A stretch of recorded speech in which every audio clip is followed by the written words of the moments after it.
মাত্র এক টুকরো মুরগির মাংস দিয়ে সহজভাবে আজ আমি চিকেন রোলটা দেখিয়েছি। বাসায় যে কেউ বানিয়ে নিতে পারবে। আর খেতে তো অনেক বেশি টেস্টি, বাচ্চাদের টিফিনে অথবা রাতের ডিনার অথবা সকালের ব্রেকফাস্টটাও হয়ে যাবে, এত বেশি মজা হয়। আর অল্প কিছু চিকেন দিয়ে এত মজা চিকেন রোলটি তৈরি করেছি। আশা করছি আজকে আপনাদের এই চিকেন রোলের রেসিপিটি ভালো লাগবে। আজকের জন্য একটি ফ্রাই প্যানে আমি 2 টেবিল চামচের মতো রেগুলার রান্নার তেল দিয়েছি। খুব বেশি তেলেরও প্রয়োজন হয় না। আর এখানে আমি পেঁয়াজের পরিমাণটা একটু বাড়িয়ে দিয়েছি। আমি হাফ কাপের মতো পেঁয়াজ কুচি দিয়েছি এখানে।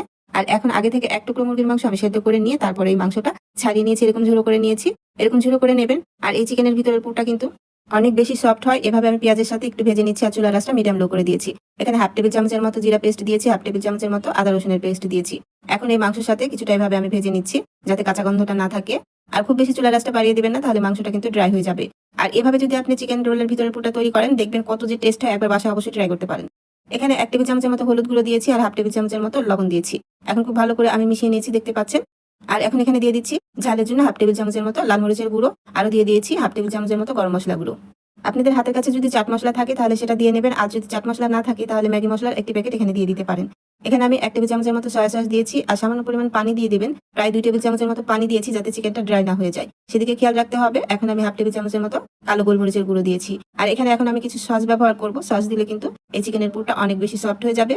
আমি কিন্তু এক টেবিল চামচের মতো সয়া সস দিয়েছি। লবণের পরিমাণটা আপনারা বুঝে দেবেন। এখন এখানে আমি দিয়ে দিলাম চিলি সস দিয়েছি আমি এক টেবিল চামচের মতো। এই সসগুলো কিন্তু আমার ঘরে তৈরি করা। আর সারা বছর কিভাবে সংরক্ষণ করে রেখে খাওয়া যায় সেই টিপসগুলো কিন্তু আমি শেয়ার করেছি। এই রেসিপিগুলো কিন্তু আমার চ্যানেলে দেওয়া আছে, চাইলে ভিজিট করে আসতে পারেন।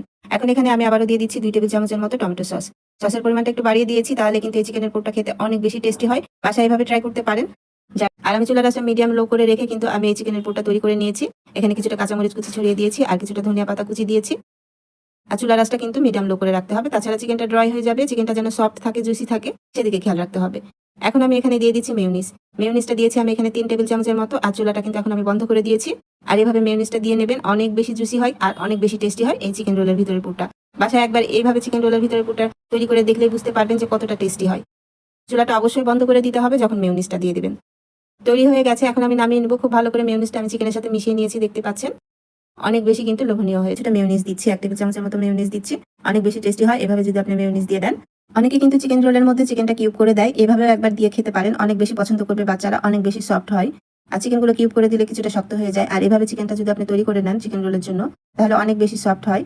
দেখতে পাচ্ছেন নিশ্চয়ই যে আমি কিভাবে চিকেনের রোলটা সাজিয়ে নিচ্ছি। প্রথমে আমি চিকেন দিয়েছি আর চিকেনের পুরটা একটু বেশি করে দেবেন। কিছুটা পেঁয়াজ কুচি, কাঁচামরিচ কুচি, ধনিয়া পাতা কুচি দিয়েছি, শসা কুচি দিয়েছি, টমেটো সস দিলাম আর চিলি সস দিলাম। বাচ্চারা খেলে আপনি কাঁচামরিচ আর চিলি সসটা স্কিপ করতে পারেন। বড়দের জন্য অনেক বেশি টেস্টি হয় যদি এভাবে রোলটা আপনি তৈরি করে নেন। কমেন্ট শেয়ার করে দেবেন। আপনাদের একটি লাইক কমেন্ট শেয়ার আমাকে অনুপ্রেরণা যোগায় নতুন কোনো রেসিপি তৈরি করার জন্য। আজ বিদায় নিয়ে নেব, চলে আসবো আবার অন্য কোনো সহজ রেসিপি নিয়ে। আল্লাহ আপনাদের ভালো রাখুন, সুস্থ রাখুন, ভালো থাকবেন সবাই। আল্লাহ হাফিজ।